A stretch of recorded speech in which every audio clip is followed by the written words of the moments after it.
business is, y'all. Welcome back to another episode. Man, look, y'all know actually, man, Wednesday to Wednesday, what it do. So I appreciate y'all for coming back. But today, we have a special guest. But you know who I am, so I ain't even gotta say it. You know who he is over there, Zone, so we ain't gotta say it. But today we got a special guest. Hey, that boy had to show yet. Man. But let me put it down like this. Today we got artist, MC, hip hop historian. You know what I'm saying? Because if you ask him something about some hip hop, some rap, he gonna know, and not like in one of them preachy ways, neither. Not like in one of them hating ways, neither. He's an Oh man. OG. He's an OG, and not because he old or nothing like that, because he be offering game for sure. That's what he is. We got lifestyle, y'all. What's the word? Man, I appreciate that intro, man. That's what's up, man. Oh man, that's what's up. Hey, I'm just glad to be And here with y'all, brothers, hey, man. and not to mention, you's a stand-up guy for your family and a stand-up guy for the community, brother. Salute. Much appreciated, man. Like minds, man. Facts. But what's the word, man? Oh man, How y'all brothers been feeling, man? What's the word? How y'all been feeling? What's the word with you? Good, man. Good. Just, I'm earlier asking lifestyle. watching. Oh, go ahead. My bad. Oh no, it's all good. I'm good, man. I'm glad to be here. You know, like I was saying earlier, I've been watching y'all do y'all thing, man. I'm trying to do my thing too, man. So I'm studying y'all, man, trying to get up on stuff, man. Other than that, man, working on music, trying to do what I can, for the community and trying to stay safe out here, man. Zone, bro. What you had cracking, bro? You say, man, you was streaming a little bit earlier. You was Oh yeah, me and L Streets, we had watched Gamescom, and they talking about the games that's coming out during the next few months. And then we actually are now. I just want to go ahead on and drop this announcement that Beats of This Podcast Network is now live on your major podcasting services. You know what I'm saying? We on Apple, we on Google, we on Spotify, we about to be on Amazon, Stitcher. We about to be on a few more blocks, as Hayes say. So it's going down. Put it So on a few more blocks, huh? We on a few more blocks. You know it. So it's pretty much it's up basically. You know what I'm saying? So we are here. And I'm excited to see where we take it down, the different people that's gonna run into the podcast. Yeah. It's a good time, to be alive. We getting ready to go to Yeah. Dragon Con. So me and my lady, that loopy chick, we just released our first episode of the Love Blurs podcast. That's not a Beats and Bits podcast production. It's some, in-house between me and her. So Right. y'all go check that out, the loveblurs.com. And shoot, just and then you got this show at Paint STL, you know what I'm saying? So, you tell them about that. Yeah, man. I was gonna throw that out there. That's one of them legendary events that been going down right lifestyle since since the early '90s, right? Oh yeah, Paint Lewis, yeah, since the Right. late '90s. It's one of the best graffiti exhibitions, in the country, and definitely the longest graffiti wall in the world as far as legal walls, I think. So yeah, Yeah, it's that's an a big incredible thing. event. Yeah. Yeah, it's a big thing and definitely something for people to come out to and bring out the kids and just walk and Yeah, watch the I'll brothers definitely be get there. down on the wall down there. Yeah, facts, because they be getting busy too on that wall too, for real. Yep, people from all over the country, On all the over the Mural world. Mile, I think that's the Yep. name. Where they know it's downtown right there. Pull up. Man, it's been a lot of stuff going on, man. Like, it's been a lot of stuff going on, man, from Kanye to the milk crate challenge. There's been a whole bunch of stuff. I'm just Mm-hmm. saying, man, there's been a whole bunch of stuff going on. But the biggest thing, though, has been the milk crate challenge, man. And what y'all think about the milk crate challenge? I think it's stupid. I mean, it's stupid because I only really see black folks doing it this time around. All the other challenges I seen, other folks do it. Which on one hand, I'm actually happy because a lot of times black folks, they get their movements kind of jacked. So when we start a dance challenge or whatever, then the white creators are on there. They gonna get more eyeballs unless it's a girl on there twerking. Dog that took You it to know what I'm some saying? like the white people ain't. That's how you feel. Yeah, yeah, because I feel as though, when it comes to us, like we don't see the like the pot. What we do sometimes, like I can't say we You don't, but turning that's the what whole gets. world, man, into jackass stars, man. Like that's just I all it mean, is. basically, you know what I'm saying? Like Like it's funny to me. Yeah, I mean, basically, I can't act like I haven't been entertained by it. I mean, I can't front like I haven't been watching the little clips. Um, Mm.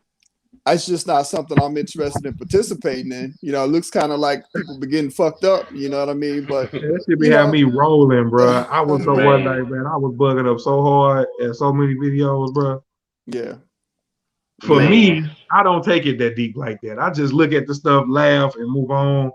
Now, at some point, okay, now when I seen it on the world news, and I was like, man, yeah, because it's I just laughed still, even then when I seen it on world news, and they were saying that I don't know if it's the F something they were saying it was some organization that was saying don't do it, and I just shook my you head. know, Then I just was like, man, we wilding, bro. man, I'm trying to tell you. Shout out to everybody that's watching us, man, on Facebook, YouTube, Twitch. Shout out to everybody. We appreciate everybody coming through. Y'all Yeah, make sure y'all go and follow our guest lifestyle first and foremost. yeah. Let me go ahead and copy get his profile. That's what if y'all see me looking down, I'm over here doing being promo man. But what you but do, bro? Let you do you. yeah, so Shakara Richardson. They yeah, tried to dog my girl. They tried to dog my girl. Right. They tried to dog her out. But come on now, you can't do it like that because I even said some people were saying that she the fastest over her, but not when she go over there against them Jamaicans. Like running against other Jamaican women, she's not that fast because they mhm. faster. I don't know, man. I I think. think she just go ahead, lifestyle. Go ahead, you take it away. I mean, I think it's just interesting. I mean, obviously she's fast. We saw that last one that she lost, but I mean, it's a Right. lot of people on the sidelines talking about stuff that they're not really experts on. And I feel like with Yeah. social media, it's so easy for us to just go in and criticize people, and I feel like sometimes that's the only power people feel like they have sometimes is to take somebody that's really doing something and be like, oh well, they're this and that, and try to pick them apart. And it's like, I don't Yeah. know. I can't. I'm not trying to count her out at this point. I don't know what's going to happen. But obviously she's a great athlete. You know what I mean? So, Right. we'll see what happens. Hmm. What you Oh think yeah. about it? Uh, I just feel You like think that she was making up excuses like how people were saying like after she did her no, interview after and she said what she said? You think she was making excuses? no, I mean, because that's what I was reading in the comments. Now, I ain't no. saying this. I don't think she was neither, but people were saying this stuff.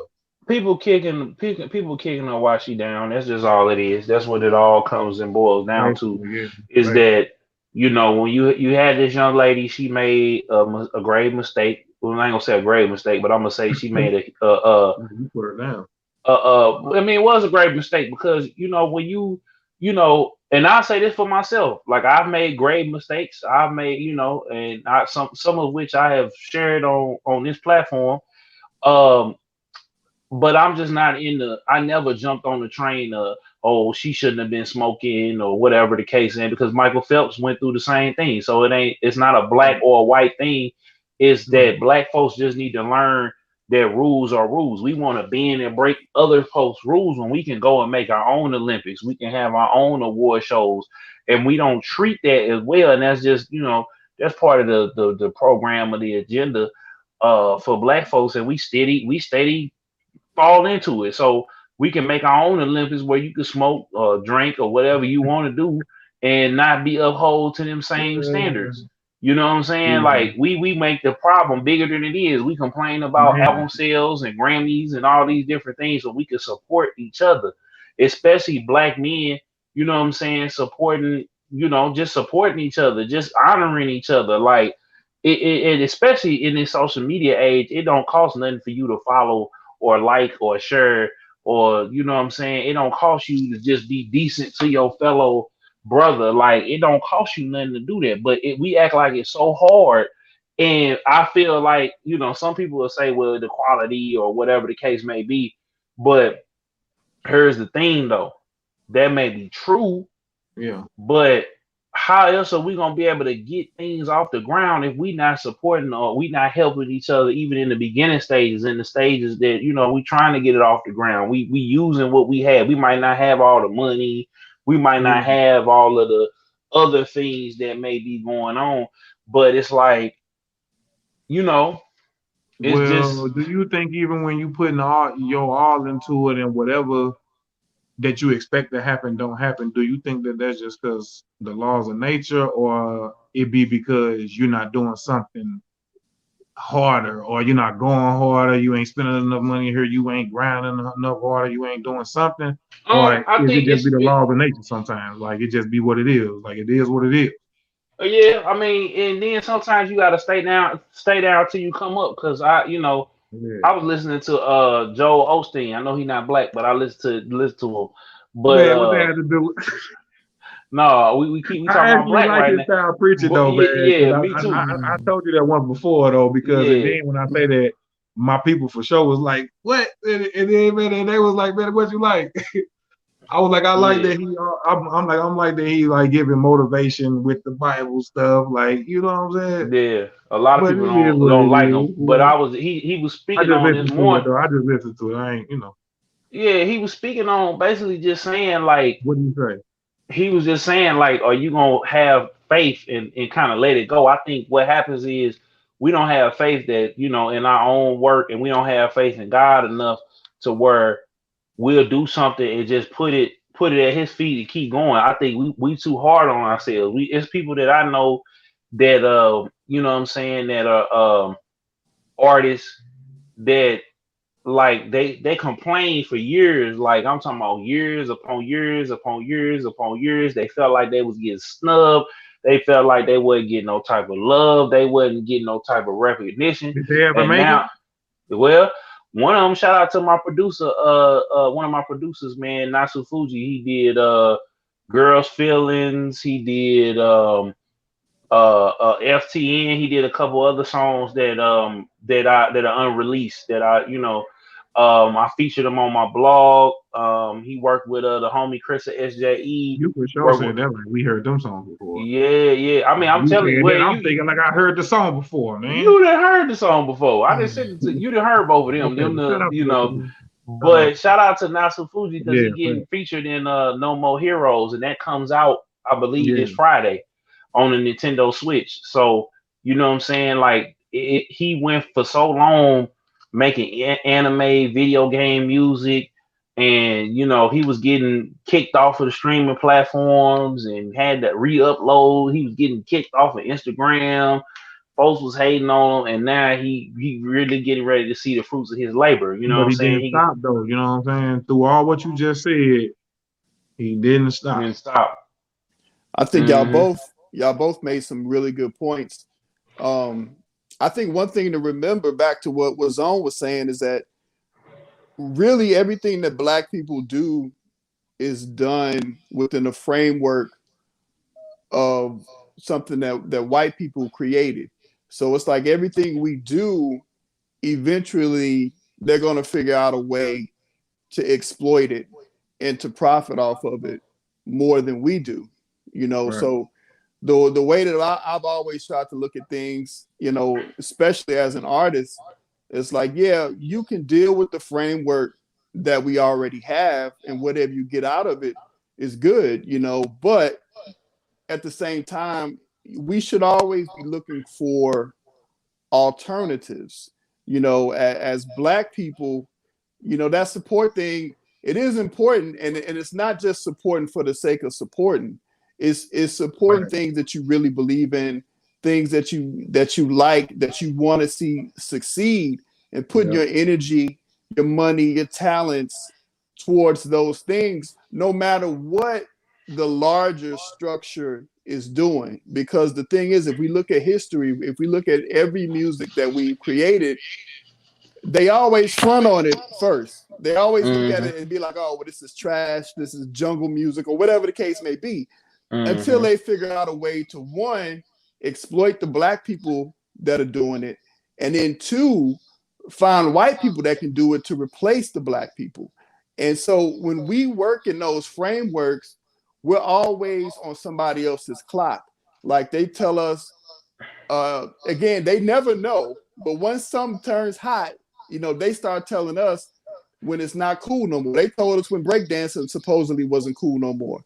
You know what I'm saying? Right. And it's like, I know B-boys and B-girls right now, because it's hip hop is a culture. You know what I mean? But if you let them tell it, it's a business. You know what I'm saying? And it is a business in truth. But what I'm saying is, on the cultural level, we don't ever have to play by their rules. That's a choice, And once we get into business, we have to understand that, okay, these people are exploiting us, and they're going to exploit us as often as they can and as much as they can. And if we ever want to get out of that, we got to start looking at alternative ways of doing what we do, and not worrying about if we're going to get a Grammy, or if we're going to get on, any of these superficial kinds of things that they throw at you. It ain't nothing wrong with getting the Grammy. And ain't nothing wrong with getting played on commercial radio. None of that. There's nothing wrong with any of that. But you got to realize what that is. You know what I'm saying? And you also got to say, well, as black people, we can support each other and keep our art alive, first of all, culturally, but we can also figure out a way to keep money circulating as well, no matter what anybody else is doing. Yeah. I think, man, like as far as that goes, culturally, man, I feel like it's a divide, and it always been that, because you got people like Rowdy Rich. He was once concerned the way Kanye, I think Kanye pissed on the Grammy or something like that. Mm-hmm. And when he pissed on the Grammy, it made him feel like he putting in all this work to potentially get one, and you just devalued it to him. Like he felt like he devalued a Grammy to him because he pissing on the Grammy. And it's like, so I'm working myself to get her, and then you go to piss on the Grammy. But like you said, you gotta know what that is though, or you gotta want that type of, if you want to be on billboards and Grammys and awards and all this and all that, then you definitely gonna be on a whole different time frame than somebody like per se we on. Like we not really, I ain't really tripping off all that. But what group, I mean, like what groups in hip hop like not really tripping off of it and still could end up getting gifted them type of things? Well, I think the interesting thing about that, especially with hip hop, and those are great examples with Roddy Ricch and Kanye, because I remember, man, when there was no rap category for hip hop at all. It didn't exist, and then when they gave it a category, they wouldn't broadcast it on TV with the other categories. So two groups in particular, like I'll use Public Enemy as an example. Like Chuck D said, who gives a fuck about a goddamn Grammy? And that was his stance. That was his stance, which for me as a young person back then, that was important, because that was that rebellion against what was already there. Because at that time, everything was against hip hop. They were saying, well, hip hop ain't really music. Hip hop ain't gonna last. And instead of people bending over backwards to try to prove otherwise, they said, well, fuck y'all then. You know what I'm saying? We just gonna keep doing what we do. But do we have a Grammy though? Public Enemy got a Lifetime Achievement Grammy last year. Okay. You know what I'm saying? No, I saying? just say that because that made me think when Jay-Z was on the same tip, like he not going for the Grammys, but he still have Grammys. Right. Exactly. Yeah. That's what I mean by you still don't have to worry about it, and you still could get gifted these things. You don't have to just be so hell bent on getting it. Right. If your work is good, you're gonna get it anyway. Exactly. It's just like getting women. You know what I'm saying? Like, I look at life at like I look at life like that though. Like I feel like Yeah, once you get out of that whole I gotta be perfect or I gotta be number one, like that's what's befalling on to DJ Khaled, Kanye. That's yeah, why Kanye was doing all that flaw stuff towards Drake. It spark. Pusha T the same way, mad because they not concerned. They not their lyricists or Kanye's the best producer, but Drake beats him out every time. Like they mad that they time is up. Who Everybody gonna mad have though? their time. Who? right. Kanye, Pusha T. A lot of people mad. Meek Mill was mad at one point. Everybody was mad, You think but Pusha T and Kanye time is up? no, what I'm saying is they had their moment. And so Yeah.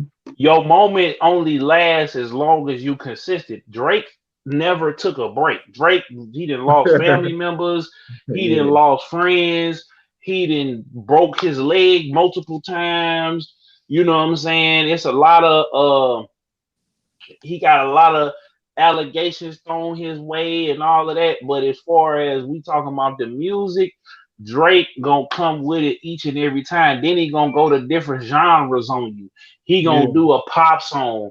He gonna do an R&B song. Then he gonna do a reggae song. Then he gonna do a dance song. Then he gonna go. Yeah, but He gonna go to the that's trap. the music, man. Yeah, Okay, that's what but we you talking like about. that So we talking about the Kanye and run. Pusha ain't that, They mad, we bro. talking. Kanye is mad I'm not gonna because get on. he held that spot that Drake had, but I'm about to get off the. he let the death of his mother, um, you know, he let that it affected him, and it still affected him to the point where, you know what I'm saying, like he I think naming that a goes new back to album. everybody not gonna be that cool zone. Everybody you think cool ain't gonna be that cool with you. And Not that's a even just definitely. we just talking about the music. We just talking about even with that And being no, but said. that's something a little deeper though. Like you give him a beat, then you come out with it, poopy scoop, and then like it's a little bit more Yeah, I behind mean, that. yeah, but that's It's a why I little bit more said, behind that. So man, it ain't just one thing that it happened. Like it's a couple things that it happened. what's up, So Lawson? Shout out to Lawson tapping in, man. Shout out to no everybody that's word. watching. Y'all make sure y'all like and share the stream wherever you watching at YouTube, Facebook, Twitch. Make sure y'all follow Lifestyle. His Instagram profile is in the chat, you know. But yeah, like it I'm just saying, like, it's just one of them things though, Hayes, that I feel that when you stop being that person and you start having envy towards that person, like it's almost like a girl, you talking to a girl, and then the dude that she really like walk by, and then her attention just she could be in mid conversation with you, and that's just how the game. That's how fast and how fickle fans is. They'll be fans of you today, but if you stop being on this same level, I mean, think of St. Louis. We're gonna get into that later, but think of St. Louis, right? That's why the allegations that came towards Nelly, think about it. Nelly's never had to deal with that problem in St. Louis. Not a wider hip hop game that but in St. Louis, it's Nelly. There's nobody in the city. Nelly got a chokehold on the game. Nobody is looking at Nelly like, okay, yeah, he fell off or whatever, but he still ain't nobody did it bigger than him. So that's what's happening with Kanye is Drake does what Kanye does with half the talent because Drake ain't producing the beats. You know what I'm saying? He got a team, Yeah, and there you now go. it You came out that unlocking. You he unlocking. exactly it You came out that unlocking the Kanye topic. wasn't it came out that Kanye wasn't writing his raps or making all them beats either. So it's like your greatness. That's why they sent Meek first. The Meek got rolled over. So now, okay, now I'm gonna get Pusha. That was a blow in his armor, but that was a chink in his armor, but that's still he still got 75% armor left. Like they can't stop him. They can't do nothing with him. So It's now all Kanye talking entertaining about for me to watch. It's entertaining for everybody. yeah, yeah, yeah, yeah, It's yeah, yeah, for entertaining in a sure. world to where we know that it be real beefing going on these songs, bro. like Like it's some real drilling going on these songs back and forth, and that be I hate to say it, like you be tapped in, going back and forth, seeing what's what, cause you know why? Cause you got people like is Vlad gonna interview both sides, and then you got certain other folks that's gonna do the same thing, so you can put the music with the interviews, and you can kind of see what's going on. But do y'all think Mm. that they do that for entertainment purposes, or that shit is real for real for real? It's I probably a think it's little bit real. of both. It's a little bit of Right. both, I Because think. I I think think at it's some point it'd be a little both, but I don't know. well, it goes back to exploitation. It's like the beef could be real, but even if it's a minor beef, it's going to always be amplified because it's a possibility of it making money for outside people outside of those parties that are really involved in it. So if Yeah. it turns into the interviews, you know what I'm saying, and Right. the blogs and everything else, because I mean the way that the media works now, especially hip hop media, I mean it's gone through a lot of changes, but right now it's a lot of like, you know, you just want to grab people's attention. You know, whether you know what you're talking about or not, you want to try to show the most controversial subject or topic that you can Yeah. just to get people's attention. And really, that's why these kind of podcasts are dope, because it comes from the community and it comes from the culture. Because Yeah. again, like I always say, if we don't do it, other people are going to do it, you know, and they're going to amplify it, and they're going to take whatever negative aspect of it they can, Yeah. and they're going to exploit it. And I think again that's going to happen with everything that we do.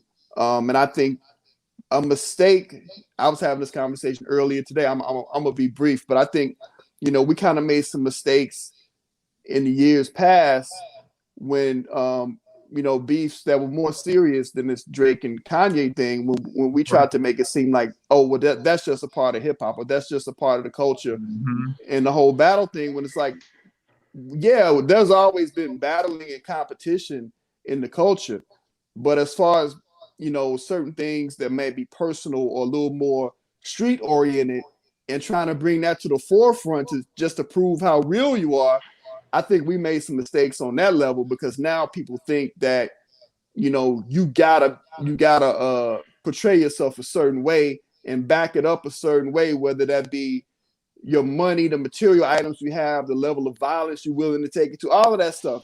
It's like, man, you got to know how to be a multi faceted person and be like, well, some of this stuff ain't for the public. You know what I mean? Everything ain't for the Right. public. Some of this Right. stuff is, if I'm an artist, the art is for y'all. But if I got some real shit happening in the background, I'm gonna try my best to keep that where it is. You know what I mean? Because that's not for your entertainment. And once you start mixing those two worlds, shit gets It definitely dangerous, got mixed. It and it's definitely bad has for the got mixed. kids, because the kids think that, oh, well, that's how it's supposed to be. You know what I mean? That's how I'm supposed to, you know, be like this real live person that's doing this foul stuff in front of the camera. You know what I'm saying? It's like, and that's a Hmm. mistake. You know, that was a mistake, man. That's a big mistake. So Hey, I agree with it, man, because that's all this then turned into. It's either beefing, or you twerking, or you doing something crazy online. Or, and I don't have no problem with, let me just say this real quick before the ladies jump on me. I don't have a problem with, I just slowed down on it. Obviously I have a lady, and I'm just, if y'all been tuning in to the channel and to the podcast, I've been slowly changing my life, but I ain't got no problem with the women doing what they do. Now, right. with the Right. fellas, I feel like we have a genuine duty, and we have a genuine responsibility to do certain stuff for, by, and in front of our children and our women. If that's what we resorting to, and that's what we doing. You know what I'm saying? And really, it's a lot of emotional stuff going on, because a lot of us don't have fathers. So a lot of us are doing what we might have seen our moms or seen other brothers that behave in such a way do. You know what I'm saying? I ain't gonna forget. I ain't trying to put it on the lady, because I had to say this. There's a lot of sisters that are coming up more so. You know what I'm saying? Whether they have foolishness and they or not, they about their business. The fellas got to start coming in and being about their business, because black women are running the black community right now, and it shouldn't be like that. We the only race of people that our women run our community. You know what I'm saying? Like run it, like from the bottom to the top. Now you might have a few brothers that's successful that's leading a household, but outside of that, you know what I'm saying, and on leading their household is straight black. You know what I'm saying? Not even just leading their household, but leading their Hey, household with a you say black woman what? in the household. You said that it's more women leading. When you look at how many it's when you No, look online and you see that black women in business is 400,000 like tweets and likes and stuff like that, right? And you look at black men, all it's women. I think 20,000. all women turn up though more than men though. That's just by nature. No, I'm talking All about women black gonna turn up. women. We Black talking women, about black women in general. especially. You can look the stats up, hey, you can look them up and see, and you could just look around your neighborhood and see, like when that's goes back to what I said earlier about black men supporting black men. Black women, they start a business, or you selling plates, or you selling this or whatever, it's they gonna get it popping quicker because one, we like to look at beautiful women. You know what I'm saying? Or women, period. If a woman is on there, So I the just said. be- I think black women is going. yeah, Of course, that's gonna sell more like that faster. But Well, I don't know. I think something to consider is that, as a group, we're all we're all oppressed. You know what I mean? And I think that when we had these conversations, in truth, yeah, sisters may be in a certain position as far as education and as far as employment, but one, as a group, Period. She said period. we have to consider the fact that regardless of how we choose to live, as individuals, that as a group, there's room for a little bit of diversity as far as the kind of household that we come up in. You know what I mean? Yeah, I'm in a traditional family structure, but I came up with a single parent. You know what I mean? So it's like, obviously, that didn't define I'm you. I'm happy with the way that things are going in my house. But at the same time, I know that a lot of issues that we face um are because of a larger structural thing as far as why brothers often end up, with higher rates of incarceration, higher Yeah, rates of being hurt and killed, things like that. Those are things that are bigger than any division between men and women. I think if we look at the bigger picture, a lot of these smaller things will start to work themselves out. But I think because we don't, a lot of times it's easy because of the situation we're in. We point the finger at each other, whereas whether it's brothers and brothers or whether it's men and women, we kind of end up pointing the finger at each other when really there are larger situations that are really causing problems for all of us, but it's harder to fight those things because sometimes we don't even see them. Sometimes we don't even realize what's happening, but we do see that person that's right in front of us, and we say, "Oh well, we all messed up because of you," and they point the same finger back at us, saying, "Nah, it's because of you." When really, we're all just humans reacting to a situation that we're in. I think Black people, considering the things that have happened to us, yeah, it's amazing that we're still here and we're doing as well as we are. It's yeah, really amazing. We take that for granted. But if you really look at the history of what has happened to us and what continues to happen to us and the way that we're still being exploited, it's like it's incredible that we still are as creative and as strong as we are, because we really are, and we really are incredible people. But yeah. because of the things that we are living under, sometimes we end up putting a lot more stress on it. And and don't get me wrong, we all have responsibility as men, as women. We Mm-hmm. have responsibilities. We have to be accountable for what we do. But I also think we also have to kind of give each other a little bit of grace and kind of understand, well, some of this shit ain't because there's something wrong with us. It's because of the situation. You know what I mean? If you come up Yeah, poor in the ghetto, you don't have no control over that. That's not your fault. You know what I'm saying? But you got to look at the larger situations that create that environment, and we got to start taking aim at some of that kind of stuff, which is hard. at It's all. very hard. They don't want us to mm, be great. like she said, they don't want us to be great. No, we're here to be We exploited. surviving. We're here to be exploited and used and abused because the system, again, as Americans, if you look at especially entertainment, if we look at everything in entertainment, it was basically founded on the exploitation of Black people. Period. It's the key From the word for first the night. record that was pressed, that's what it's based on. Exploitation. 'Cause that's what you've been dropping, man. Since you got on tonight, I see that's the key word for the night. That's the key word. Exploitation. That's the key So word. real discussions um tend to unlock topics about real things. But the question is, what's the question? Yeah, what's the question? What's the question, Zone? I'm asking you. You ain't asking me because man, you talked about this earlier, and I asked you the same stuff. So No, I don't know what the I question is, but mean, I do know. I know that that was a when topic that you brothers kind get of to had on talk, your mind. That's what I'm saying. Like, what's the question? Like, what oh, is the well, I say mean, it depending one on more what. time for me to hear it. No, what it is when me and Hayes talk and we get on here and talk on this podcast. Shout out to Hazy P. He came on last week.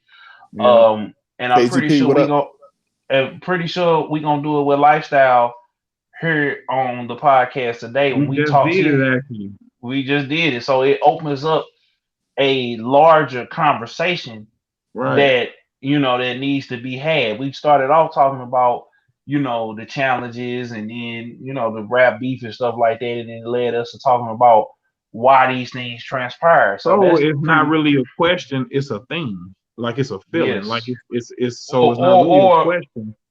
it's an It's something. issue. It's like we revealing an issue, and with us it revealing a topic. In our everyday conversation, me and Yeah. Hayes, we It unlocked so grows many different. basically. It grows almost like a tree with all the Yeah. branches going different. Like a conversation that grows basically. Like that's what it means. Like Hmm. your conversation should always grow into different branches, man, and go, take your mind different avenues, like basically. Well, let me Not just ask. Right. being one minded. Simple Let mind. me let me ask lifestyle this question. So, what was the One. conversation that led for you to and the other brothers that were involved to start Slumfest? 10, 15 years ago. Oh man, that was a Facebook post, and if I'm not mistaken, I think Rabu had posed a question. What if we did a show that featured the best artists of our particular generation as well as the new artists? What if we did one show like that? And he Right. tagged me, John Harrington, That was so and recently. so. No, this was like 10 years ago. Oh wow. And Oh, that's how you saying it. Dang. yeah, and he basically tagged everybody that became a board member in that particular post. And then we all started kind of going back and forth on that post. And then that post turned into a meeting. And then that meeting, brought out a bunch of people from the hip hop community. And then we kind of whittled it down to what ended up being the board at that time. And I think it was John Harrington's idea to not make it one show, but to make it a continuous festival. And we've been working off that conversation, man, for 10 years. That one that one Facebook post, we've been working off of that for 10 years. But let me ask you Okay. this too, though, because you was actually around for the Hot Point Cafe, right? Yes, sir. Man, you okay? So, man, you actually got to be down there because I was talking to Smitty, man, and shout out to DJ Smitty. He was telling me how, like, in the MCs used to line up on the side of the stage and they used to Yep. come up there and spit. And he was telling me he used to be like MCs on the side of the stage, or somebody was telling me that it used to be like a little chant first, and then MCs would go up there and then start spitting and stuff like that.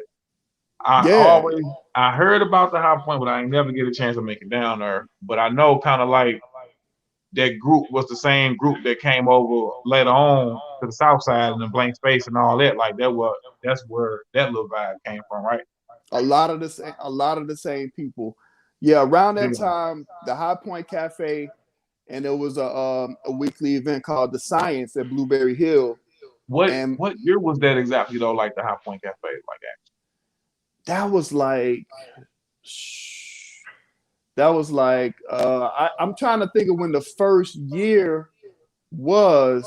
I mean, that went on from like it was like the mid to late 90s. I'm trying to think when the last show was. It might have been 99, 2000, something like that. okay. I mean, Rob or Fenster would have to answer that. But it was like 90s, 2000s, early 2000s. Okay. But yeah, those two spots. I mean, the High Point was definitely the spot where if you were an MC, you would look forward to that end of the night where you could get a chance to get on the mic for 16 bars. And it was battles, and it was a great environment, and the way that it was organized was really perfect for what it was. And it was just a good place to sharpen your skills. Like all the best DJs were there. And Man. between that place and Blueberry Hill, I mean, those two spots to me, I mean, they got it, down pat, because they were both different. They were very different from each other, but there were just high quality MCs, DJs, B-boys, B-girls at both places. And it was different crowds, but it was good for the city because no matter what your style was, you had some place to go and you had somewhere to showcase your skills. The High Point was awesome, man. Never got to get it. Never got to make it, but I got the experience when Blank Space was what it was. But the High Point though, like that was something that I always heard about. Yeah, the High Point, it's in the DNA of everything that came after it. Like it's never been quite duplicated, but there's a little bit of the High Point in everything that Slumfest tries to do, that Rob and Fenster and them try to do. It's like there's a little bit of that in everything that's been done since then. That's actually the makeup of it then. Like that's the it's a part of it, yeah, for sure. For sure. Got to be down for that, man. And I was telling Zone about it, man. Like, well, that was something that's crazy that I remember even hearing about that back then like that. And I ain't know none of y'all back then. It was a big deal, man. And I think that's another reason why Slumfest came about, because with the High Point and the Science, it was easier to kind of have a sense of community that no matter where you were from in the city or who you hung around with, on Monday night, you would either be at the High Point or Friday night, you would be at Blueberry Hill. And all of us would just meet up and just, top legends. You know what I'm saying? Right, what I'm saying, dog. Like, but let me ask you this too. Like, at that time frame, just like similar to now, was it folks around that felt like they couldn't come around because of a certain reason, or they felt like certain people weren't fucking with them, like, like wasn't messing with them, like to come around? Like, you know how certain people like, oh, I ain't coming around, or they don't want me around because I spit this type of music, or. Well, I would say between those two spots, it would be people like that, and sometimes that will be that might be in your own head sometimes, where you might feel like that, but nobody else is really tripping off of that. Like I can think of a couple people off the top of my head that didn't really feel like they fit in, who were great, you know what I mean, and would have been just fine. But for whatever reason, maybe somebody rubbed them the wrong way, and they because like how like now, like when the slum was going on, how certain people felt like that they didn't like couldn't come around, or people didn't want them around, or why they not reaching out to this certain crowd, or. Well, I think I'll say this with the High Point in particular. They had certain parameters, like you couldn't just do anything, but at the same time, I think people's taste was such that there was a variety of people who could perform. You had the so-called gangster rappers, you know what I mean? And then you had the so-called people who was more on the, more freestyle or more, just hip hop. Because the cat with the hole in his shoes, man, he gonna come through and spit 100 bars on you, and it's gonna be the coldest shit ever. Yeah. But the cat who trying to floss and be all nice looking with the drip on, with the drip, he ain't gonna be able to get busy like that all the time, because maybe his skill not as crafty as the person who bummed up, but he got every and not really bummed up. We gonna say, you know, what they gonna call the backpacked up. Like he about that life. He not really so much rapping about the drugs, the guns, and the foolishness, but it's in there. But it But ain't as that's much as. perfect. Yeah, But that's it's the in perfect there. way to put it. Yeah, because I would have been like, Oh, we lost lifestyle. That mug said, "Cause I that mug went out of Yeah, there." yeah. Um, we're gonna But go yeah, to man, a they gonna commercial come back. break real quick. We're gonna go Yeah, to a but that first commercial break. topic though, babe. With all confidence. Look, always a fake nigga calling other niggas fake. Look me in my face, not a smile, I ain't playing. Niggas won't trip. Haters like that. Look what they did to Nip and Triple X. Others quit, stayed on our shit. The time is now. Notice on the door, landlord trying to kick me out. Back against the wall, I still keep a smile. Do it. And they think that's supposed to make them be better than you. Yeah. CMW Hayes. Got my people with me. Yeah. For the fam 87 ETV. Talk business with me, know I've been the G. Know I say it from my chest, I rep the Midwest. Niggas be acting like they tough, we not into that. I front the liquor store, serving with the pack. yo, Yeah, we back. Yeah, we back with it. Your government tried to lifestyle, shut us down. oh man, we was getting in there. Your lifestyle. Do you got any new singles? Anything, man? You want to plug right now? Any new ventures you got going on that you want to plug? Yeah, last November, it's been a while. Me and my brother Kenada Smith, we put out an album called Where I'm At. It's on all streaming platforms. I'm really proud of it. I dig it. It's pretty topical.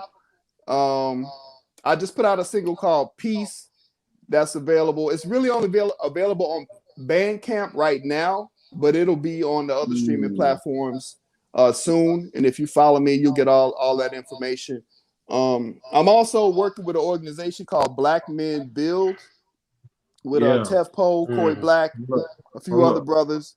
And we put out a free magazine called Wartime. And it's basically something that kind of point to people in the direction of the revolution, you know. And I would say check out blackmen.build. Now I got Right. this That's what's up. version. Yes, I sir. got this Check us out. version, That's but I don't dope. got the That's new one very because I dope. know y'all got a new one out, right? We got a new one. We'll get them to you. Yeah. We'll get them to you. But check out Black Men Build on all social media platforms. Stay tuned with that. You know, and that's just another community-based thing where, you know, we got boots on the ground, physically cleaning up the community, and also doing the intellectual work of trying to wake people up, man, and trying to break out of some of these cycles. So, you know, that's what I've been fortunate to be involved with. You know, like I said, Tef put me down with that, you know, and you know, just trying to do that work, man. Man, that's a wonderful thing, bro. I just want to put that in real quick because that's a wonderful thing. But I think we left off when they rudely interrupted us. That's the CIA, man. They don't like these conversations. Yeah. No, but I think that we were basically I was trying to just see, was it that, you know, that landscape in them times, was it always the dividing part? Like you had this group and that group, but they never coemingle with each other, or did they, you know, pretty much they stayed over there, we stayed over here, and when it tried to mix in with each other, what was the outcome? Because you know how the slum was at one point, like how people like kind of tried to mix the two together, but it was a whole bunch of chatter about that, and how people sometimes felt like people weren't messing with them for like a certain reason. I don't know why. It's very interesting that you bring that up. I'll say this: in the days of the High Point, I probably would have represented the so-called backpacker music or whatever. You know what I mean? But I'm in there with cats that represent, you know, the so-called gangster rap or whatever other kind of rap you do. You know what I mean? Right. And we were all there together, so we had a common ground, and that common ground was when it's time to get on that mic. If you do your thing, it don't really matter what your point of view is. If you're nice, you're nice.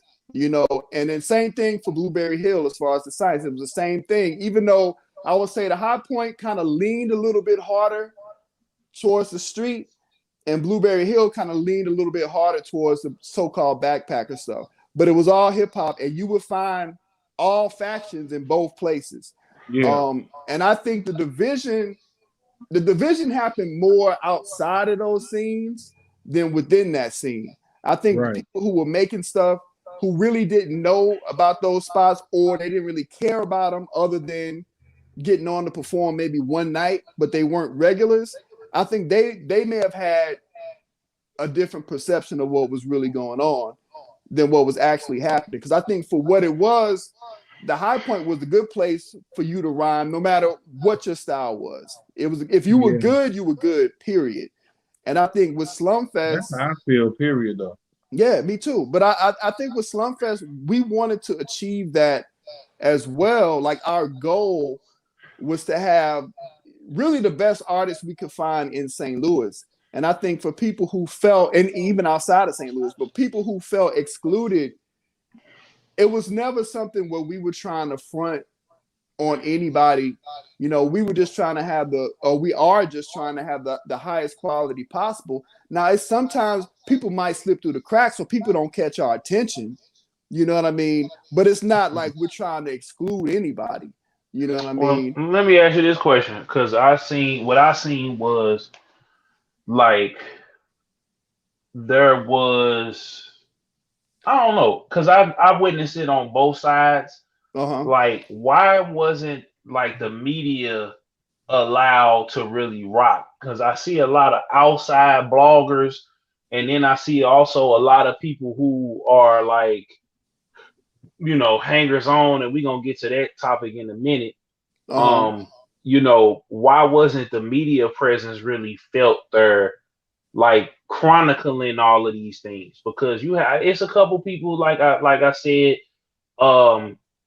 but I noticed a lot of the media people when I was coming in. I came in around the same time Hayes came in the blank space era, 2720 era. I came around that time, and so when I noticed,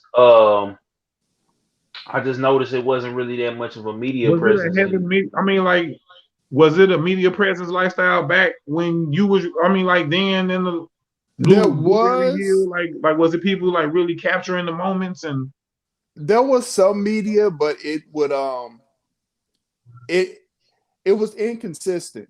I'll say this, like it depends. It also depends on what you mean, because I know, like, when we talk about the science, my brother who put that together, DX, he had his own internal. He made like a little a documentary about that whole thing. You know what I mean? Really? But as far as outside media, though, it would depend.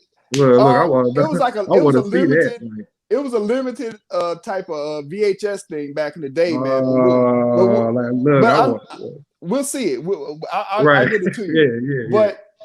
But as far as outside media, it was different. You know what I mean? Because by the time Slumfest came around, there was more grassroots media. But back then, it was like, okay, sometimes RFT might mess with you. Sometimes St. Louis American or whatever, like the local paper or the local music paper. You know, it sometimes wasn't cell phones and cameras and stuff like that. Right. Unless you have people who brought their video cameras sometimes, but it wasn't like it was by the time Slumfest came around. So media was really inconsistent during those times. Like, we got there's a couple big articles that came out on the High Point and the RFT, on the science and the RFT and other and about individual artists and groups. But our music media was not strong. It's never really been strong in the city. You know what I mean? It's never really been strong. As far as I feel like more so back in them days, if it wasn't a video, it was show getting wrote up in the paper or something. Like, I mean, like it was getting in the, you know, like they was probably writing them probably more so. Yeah, but that was still inconsistent. You know, that would just really depend on if you had the attention of people working at those particular establishments at that time, in the relationships we had with certain people at that time.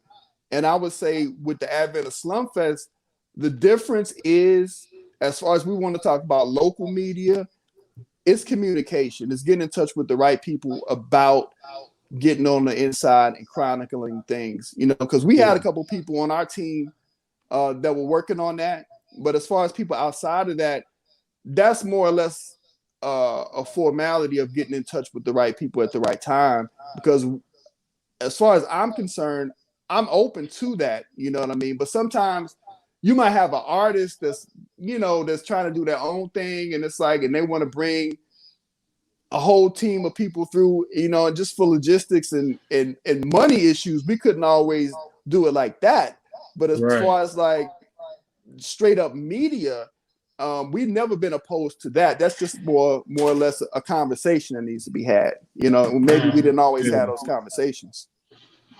Okay, and then my next thing was you had people not necessarily outside of the street realm, but you had people that were inside of Slumfest where they felt like it was some favoritism going on, or it was all, I would always see the back and forths and the beefs that would go on. You know what I'm saying? Like that. Oh, well, we not talking about you, Hayes. We talking about different. I'm just saying. Never had to feel like that, because like we said, there was always ways to come around and get in. If you was you would definitely have to show up on a Sunday on a cipher, and spit, mugs watching you. From there, man, you don't know what opportunities might pop up for you. I'll say like this. We talking about for the necessarily the awards and the certain people that would win or whatever, and they felt like this person right here. Yeah, that type of stuff you couldn't just insert yourself in just one day and just say, "Yeah, I'm coming around." No, I'm talking about the people. I'm talking about the people who were consistently there, and that's what my thing is. That is it like a seniority thing? Okay, we're gonna give it to this person because this person has been the most consistent. But this person over here might have, because see me, I'm gonna just be real with it. I kind of, as the year I would say, I guess I felt certain people when I came around kind of felt like I was kind of trying to siphon or trying to on the media side, but that was never my intention. My intention always was to chronicle each and every individual artist, to chronicle the inside, the outside of Slumfest, as well as the other, the Traffic Music Awards, recipes to Tony J. A lot of people had a lot of misconceptions when it came to myself and other media outlets. I'm only gonna mention myself. I'm not gonna throw nobody else in there, but I felt like too, and then you had artists too that, I would see be consistent. I would listen to all the projects that was on the bill, and more than just myself. Other people's like, yeah, man, this person hard, but the committee decided, well, we're gonna give it to this person because this person is on fire right now. And because that person is on fire, don't necessarily that mean that they got the better project. So my question to you, Lifestyle, is how are y'all deciding, okay, this year this person is gonna get the album of the year or the single of the year or the collaboration or the producer or whatever of the year? Well, I'll say this. This is my favorite interview involving Slumfest of all time. And if we want to talk about the award show, I'm happy to do that. No, this ain't really about none of that for real. As far as the politics of the award show, I'll say that. It's hard when you have a community or a scene. It's hard for things not to get political. But I will say that we've always tried our best not to make it a political thing. In a nutshell, when it comes to any category, we all talk to each other about what categories we're going to have, and there's a vote for each category. Yeah. So I think the thing about award shows is that all award shows are inherently flawed. They all are. So when we start talking about who's the best at this or that, you're talking about people's opinions. You know what I mean? So when we got a board of 10 people and X amount of people voting, X amount of people, breaking the tie or whatever, it's going to come down to people's personal opinions about music. And me, myself, as somebody that's been down the entire time, and I've said this to the people on the board, that you can never get an award show 100% right, or you can never satisfy people across the board with an award show, because we all feel differently about the music. If I'm being honest, every artist, I respect every artist that has ever gotten an award and has ever played our shows. But does that mean that I feel like, the artist of the year is my particular favorite artist of the year? No. You know what I mean? But that's just how that shakes out with our numbers. That's just how the vote shakes out. You know what I mean? And personally, and I'll say this about awards in general, it's like we were saying earlier about the structure. Anybody who wins a Slumfest award, we mean it when we give it to you. You should take it for what it's worth. But that award in and of itself, regardless of what any artist says, I don't feel like that should define you as an artist, because we all get accolades. We all miss out on accolades for a lot of different reasons, but the thing about an award show is that there's always going to be some level of dissatisfaction, because you're dealing with 10 human beings we're all different from each other. You know what I mean? So we're not all going to feel the same way, and we don't all participate at the same level. Because for me personally, I don't vote on any awards ever, just because I don't put that kind of judgment on other people's music, other than I like it or I don't like it. But I don't say I want so and so to be artist of the year or whatever. There are other people that do that, and the way that shakes out is up to them. Now, I might help to break a tie, or I might help to bring somebody to somebody's attention, but besides that, I'm not invested in that way. But to answer your question, is that award shows, all of them are inherently flawed. And if we made you or anybody else extremely happy one year, I guarantee you there will be somebody else on the other side of that coin that will be extremely upset. I think it's necessary. And we have to accept the fact that no matter what we do, there is going to be a level of dissatisfaction, and we're okay with that. You know what I mean? And I salute anybody that's nominated. Hey, I salute you, and we're supportive of you, and we want the best. But there can only be one person that wins, unfortunately. And that's the nature of awards in general. Now, the weight that you put on that award, that's on you as an individual. You know what I'm saying? But I don't think it should. I don't think that any award, whether it's a Slumfest award or a Grammy, I don't think that award should define an artist. You know what I mean? That's more or less something that we do for the scene, to keep people interested and invested in the scene. But if you feel like the best artist didn't win, you might be right, because that's how you feel about their music. You know what I mean? But unfortunately, we all feel differently. So that's just how that shakes out.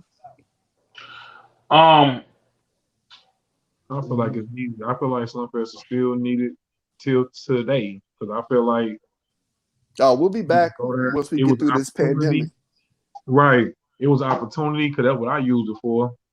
Opportunity to be seen, to network with other people. And I ain't never had no bad experience with it. I think it kind of brought that sense of community back. I mean, that's what I like the most about it. I got to meet a lot of people. What was going on, man, nothing before that? Well, nothing going on before that like that. Right. Yeah. You don't have to pay to get an award. You know what I mean? Right. All you do is show up and show out. That's all you got to do is show up and show out. Yeah. As flawed as it might be, it's not meant to exploit anybody. We're not taking money for awards. We're not doing none of that. We're just trying to do our best, which again is not always going to make anybody happy, but it's never meant to be malicious or anything like that. I mean, that's kind of what I wanted to, people have been hitting us up about this episode because you was gonna be on it lifestyle, and I've been digging your music. Hayes put me onto it. I remember listening to the track that you had on his project.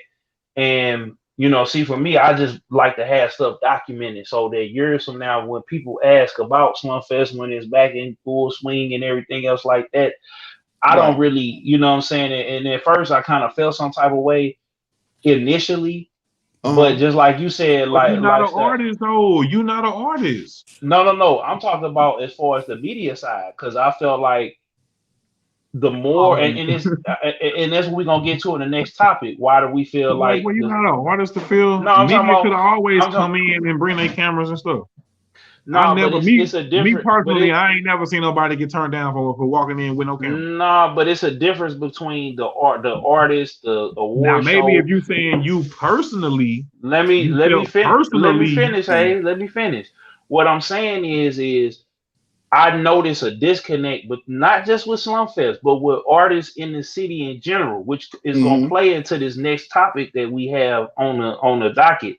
yes, sir. Y'all like that? Y'all like that, right? But anyway, which is gonna play in the next topic that we have on the docket is there. I don't see a cohesive or consecrated effort for the people that are on the ground. And like I said, it's not just myself. A lot of the independent media people have left the city for greener pastures. But if I felt like if Slumfest, um, you know, Traffic Music Awards, I can't really. I mean, they kind of brought everybody in, and I seen Tony J, rest in peace. He did uplift everybody that was, you know, if you was a cameraman, if you was a media outlet, if you was, you know, even if you worked for the other station, you know what I'm saying, at the time Mm-hmm. before I 95 had wasn't closed saying. down, like he was bringing everybody in for the community. Like he Mm-hmm. did his own thing in the Who? way that he Who you talking exalt about? Tony J. Tony J?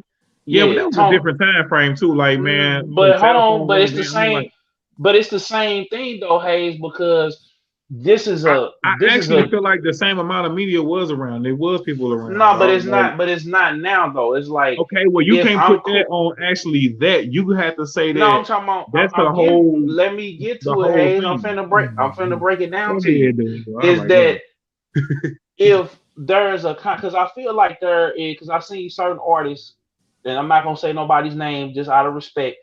They would complain about not being on the radio. Oh, nigga, say the name, Mm-hmm. nigga. But no, I'm they would playing. complain about not being on the radio, but then turn around and then turn the not like I said, not this is not just a me thing. I'm looking at the Mm-hmm. whole problem because I never the content that I made money off of because I got that a lot. You trying to come up off of the scene, you trying to leech up off of the scene, and I've seen it happen with How other. long ago did this happen? I mean, this was just in the last few years, and it's been the comp. Even after I removed myself and everybody else removed themselves, and now the newer guys that I see are coming in on the more street I artists. just That contribute that to the times sometimes. no, it's Like not even the maybe time because in that time frame, people wasn't ready for whatever you was on, whether you was helping push a company, or whether you was trying to do some type of interview with people. Maybe at that time people wasn't understanding that they needed that to help them. Like, yeah, it's cool. Cause think about how we zone. You gave us an interview. Like, so we sitting here, I can say we did it. Like, you hit us up and you ain't even know us, and you gave us an interview. What? And that was almost 8 years ago. yeah, but hey, you can't say they So can't you understand so it. But so when you so if had you tried to when do you that have same thing with other people and you didn't get the same response that you got from us, but I'm that not don't even mean that mad they about hating on you or they it's don't like. not. But that's not the point because I don't. I'm going because this is the thing. I haven't missed because these are the biggest misconception lifestyle because I want you to take this back to the other members and all of that because it's something that came at me and I'm like I go to work every Not day worried just about like you do. those. No, let me finish saying it, hey, because this needs to be documented Everybody because we worried get about. ready to get into the greater topic at hand. So I'm trying to break it down and set the table for Okay. lifestyle. So when we go into the next topic of talking about the scene at large, I wanted to, and that's why I told you beforehand. This is not me saying, well, let me. This is not Killzone airs his grievances to lifestyle, and then Hayes jump in and Man, this if is we not don't that get to this because topic, I'm just saying, but I gotta put that out there because I don't want you to feel or nobody else because I know everybody watching. Or if they not watching right now, they're gonna watch it later on because they see bro, I just they told you may ain't nobody worried about you. Oh, Just okay. go ahead and Mm, say what you're saying. No, because This they is You are Ain't Lying because for no. mm. First of all, stop. This is You Ain't Lying podcast where we giving you that barbershop talk. So it's yeah, all no, good, they bro. are. I'm We just ain't saying, nobody taking nothing. We sitting here talking. but I'm saying, we just talked about lifestyle. Said it earlier. How stuff on the internet gets misconstrued, and then we going back and forth. And this, I just gotta say that to be For me, I feel PC. like as a whole, I like to go back like how we went to the High Point. Then he took Yeah, us we got to the Blueberry history, and Hill. yeah, Then I we wasn't bringing it even up more outside back farther then. along because in the city, it's not really much going. Like it still shows now that it's getting thrown around by certain people who've been consistent for years. And Jay Yes, Howe was one of them. Jay Howe's been consistent for years. So yes, it was only him and Slumfest them and Rabu them and certain people so certain people was throwing shows consistently, yep, yep, keeping the scene going. yep. So for me as an MC coming around, like some of the stuff that you talking about media based stuff, but like you No, saying, I'm of talking course about I. as a whole because that disconnect happened with even the But as street an MC artists. To coming around, I ain't never had no problem coming around. But we But not this ain't talking about about me. just you. But that's Mm. what I'm just Yeah, I know, saying. Hey, man. Go ahead and say what you're saying, man. All right, now see, I'm done. Go ahead. you saying that is prefacing it like you letting him Nope, I'm just clear. I'm just like I'm letting lifestyle know that I don't have any animosity at the time. Being a little bit young because I'm 30 now. I was like 25, 26 coming around. So this is 4 or 5 years ago. But the Mhm. problem still exists because when we get to the talking about the scene at large, what Mhm. happened to the scene and how can we make it be big again? These are one of the things that I see. Like people kept screaming Atlanta, Atlanta, Atlanta, Atlanta, Atlanta. We need to come together like Atlanta. They just now are having media. You know what I'm Right. saying? Like you had Parlay from the Franchise Boys. You know they made White T. He came on and did my interview, different interviews all the way around the country. You know why? Because he started his own media platform. Right. You got the 85 South show down there. You got big and small, Beehive. And that's because everybody in the city collectively said we're hitting all of these different what's the other one? Report card, the progress report. They got all of these different places. It didn't matter how big or small. But what I'm seeing now in the city is even with the artists, like I see in Atlanta, Come on, like a man. little Get baby to it. could get, but I'm saying a little baby could get with a future, and when he first came walking in, he Get could to the get with a butt. future. Get to the butt of it. Come on now. Yeah, and we can't do it here. And on the artist side, the media side, the DJ, the producer breakdown, there is no growth or incubator for the top for the talent for the media. So it's not circulating to people. It's only when we get other people from out of town that come and they grab up the Tef Poes, the 30D Grimies, the AMRs, the TWOs. Mhm. We don't have that here in the city lifestyle, and I'm saying from the artists, from the producers to the media, all the way down. That's my problem and issue. And how do we solve that? Because I was getting met with, and I seen other producers get met with on their way up. And then when certain people pop off, now it goes from cussing that person out on the internet to this was my brother the whole time, or this was my sister the whole time, or I've been rocking with them since woo woo woo. Right. It's never consistent and it's never sincere. So that's where I'm asking you, how can we break these egos and things down? Will the St. Okay. Louis music scene ever be dominant again? And why we think and what we think happened, basically.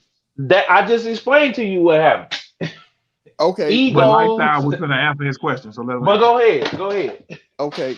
As far as I'm gonna speak from the perspective of somebody involved with Slumfest, I think one, when we talk about the talent, like you mentioned, Tef Poe and TWO.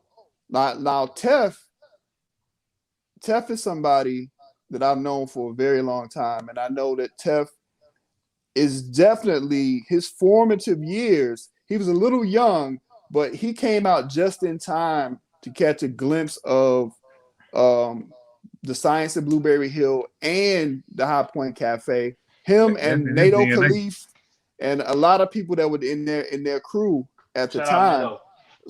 Yeah, so that community that existed then and that eventually became Slumfest was and is an incubator for the talent.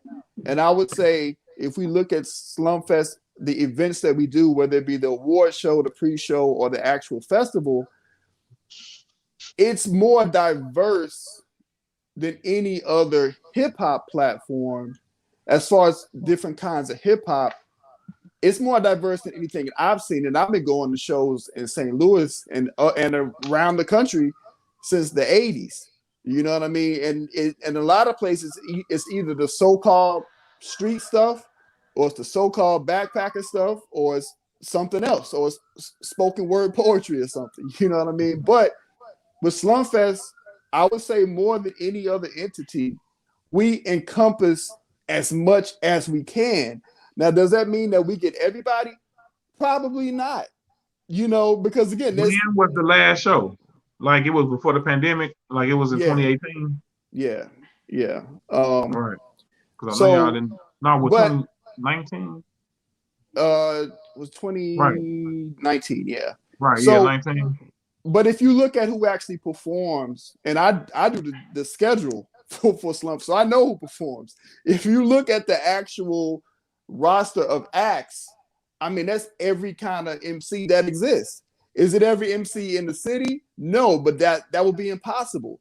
But it's 70 acts at least, sometimes more than that.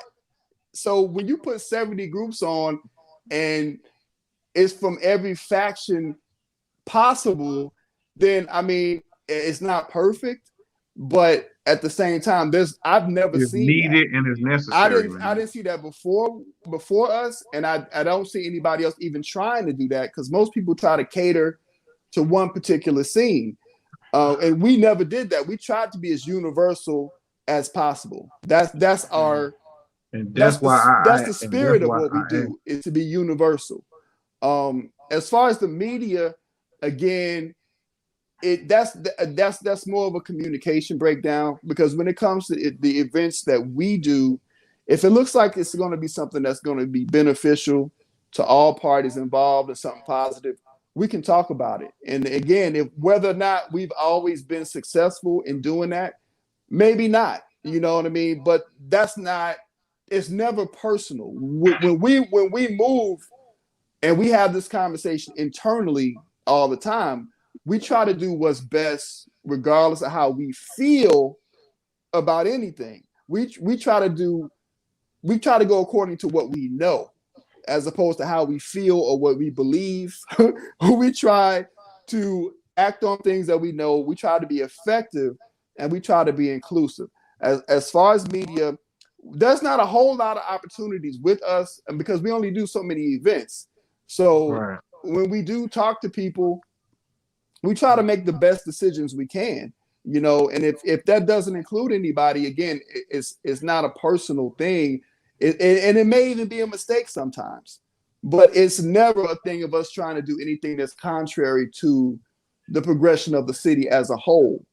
And I think there are artists outside of what we do who don't come to our events, or we don't hear about them until it's time to do the actual festival, that are upset sometimes. And again, that's one of those things where if you're not on our radar, that just may very well be the case. And we might be sleeping, or we might not. You might be trash. I don't know. That's the thing. I don't know.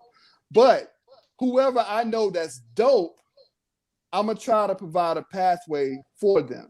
And I've always done that. And I think everybody on the team tries to do that. Or even if I don't even have to like your particular style of music, but if I can see that you're good at what you're doing and that you actually know how to perform, then I'm going to try my best to do whatever I can. And we're all like that. And because of the fact that we do things like the Cypher Sundays and other smaller events, you get artists that come around. Like I used to see Hayes all the time. There's other artists that we see all the time. So of course they're going to be more on our radar than somebody that we never see. or somebody who contacts us and be like, oh, well, I got a deal with such and such, and I'm a big deal, and we've never heard of them. So that's a byproduct of any scene. So let me just say this: do you feel like in St. Louis is it a more in person thing? Because I feel like if we started, if Slumfest, the other STL Fest, the other artists, I feel like if there was more of, I think that's what we're stuck at, is that in order to do business, we have to know people. Sean Cotton from Say Cheese TV, he does not know. I can guarantee you, he probably knows them now, but I guarantee you he didn't have a personal relationship with LA Foes. I guarantee you he haven't have a personal relationship with 30D Grimy, with AMRD Huncho. The thing is because that person is, I look at it as far as artists, if the person had, or media, whoever it is, it's all about, like you just said, name recognition and name recognition, being present. And then as far as, like you say, I'm gonna pinpoint saying beneficiary. I don't think when you're trying to grow a scene, there is no necessarily thing of a beneficiary, because I could see when a Young Thug is coming to a DJ screen. I can't use that. But coming through a Parlay podcast. Now Parlay was an artist, and now he's a podcaster. You know what I'm saying? There might be a relationship or whatever in there, but Parlay is starting back down at zero. You know what I'm saying? Let me clear that up real quick. Let me just say this. When we talk about relationships, just the nature of any music scene, they're going to happen. But let me be clear, there are plenty of artists that I personally didn't know about, that all we might have had was their submission for the festival, which may have been like a YouTube video, a SoundCloud clip. And we put those people on the strength of the music and on the strength of their performance, if we can get a glimpse of it. So it's not based on that, but those things start to develop, because if you do something 5-10 years, then yeah, I didn't know Hayes when Hayes first got on, but we put them on the strength of what we did know. So we do research. You don't have to have a personal relationship to get on, but just because of the nature of what we do, those relationships are going to develop. We don't close it off to people that we don't know. As a matter of fact, all the artists that you mentioned, LA Forest, we had conversations about them when we were planning the 2019 festival. Now, the reason that they didn't get on was not because we didn't know them. The reason, we had other concerns, you know what I mean? And I can't speak for anybody but myself, but I know personally, I wasn't sure. I knew they were popular, you know what I mean? But I was not sure I wasn't sure that I felt that their music outweighed all the other baggage that came with them. You know what I mean? And I don't feel bad about saying that, because I made it a priority to research those guys. And I read the outside, right now I'm thinking of the article that I read about them, and I hated the article. It was by a white writer who I think is from here. I'm pretty sure he's from here, but he writes for a New York paper now, I think. And it was about the group, and it was a very exploitive. It was almost like, how it's almost like a white person going to the zoo. And it's like, and that's how he's breaking it down. The zoo was the rap group. He was talking about LA Force, and the way he was writing about them, I'm like, well, this is the thing. This is why they're getting the outside media, because it's so hyper violent. It's everything that titillates white people. And I'm not saying that they're not talented. I'm not saying that they weren't good at what they did, but it was so much other stuff that came with that I definitely didn't feel obligated to put them on, and I felt like, well, these guys are actually doing okay. There's probably some more underground stuff that could use the platform more than they could, You know, and these Mhm. again, this is how I personally felt. I'm not saying that Right. nobody advocated for them. Right. I'm just saying we did know about some of these other acts, but Mhm. we had to make some decisions. You know what I mean? And whether or Mhm. not it was the right decision, hey man, time will tell. But those are the kinds of things that we have to do sometimes, and it's not because we don't know about them. And again, some artists we don't know about, but the ones you mentioned, we definitely knew about them. We definitely Mhm. knew about them. So and lifestyle, I thank you for breaking it down because I'm not like I said before, myself nor Hayes. I don't have a problem. I want Slumfest to come back in full force. I want STL Fest to keep going. I want because I'm a fan of the music, and No doubt. my thing of the fan being a fan of the music, I think it still needs to be a clarification in order for us to really make this pop with the people. Because I feel like if we have more media outlets and there are people following, you know what I'm saying? If it's 6,000 people following me, it's 7,000 people following this person, it's 7,000 people following that person, working with different producers. But it has to be a breakdown outside of different comfort zones, and different artists from different sides of the track need to work together. You know what I'm Right. saying? It was certain people that I wanted to see on the song. Like I wanted to see Lil STL and T Dub get down. You know what I'm Hmm. saying? And it's different facets that go on to it. But what do you think caused we're gonna put a pin in this topic because it kind of bounced off of the Slumfest history and then Sure. on to the scene at large. What do you think caused the scene to kind of tank? And Well, what do you think can bring it back? I think that St. Louis is like a lot of other places, and I think that we're kind of better off than some places in the sense that there is a sense of community. You know what I mean? There is a sense of we do have a network, but we don't have the same infrastructure. If we want to talk about the business end of it, it's like you got a lot of loose cannons kind of running around when we talk about media, especially when we talk about media. Let me say this. I think media is important, and I think that this kind of media is important because again, I'm gonna speak for myself.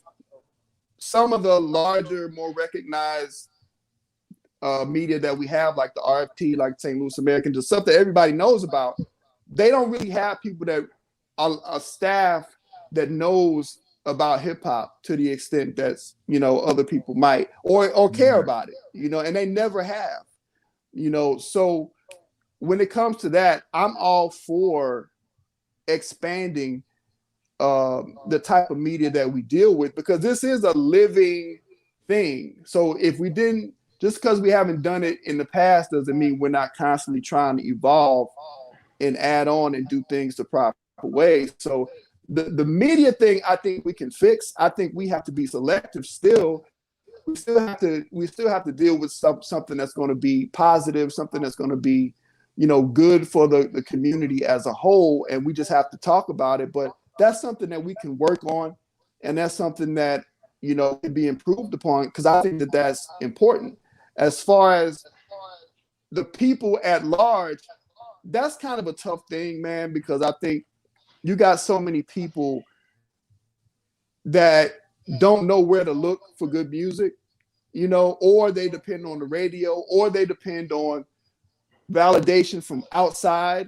So that's kind of a tough thing because I mean, all we can do is provide a place and a space for these Mm-hmm. artists to express themselves, for them to sell their merchandise, um, and for them to network and to bring their people out and spread the word. But it's tough in any city for a quote unquote local artist because sometimes getting outside of your immediate fan base is tough because everybody knows somebody that rap now.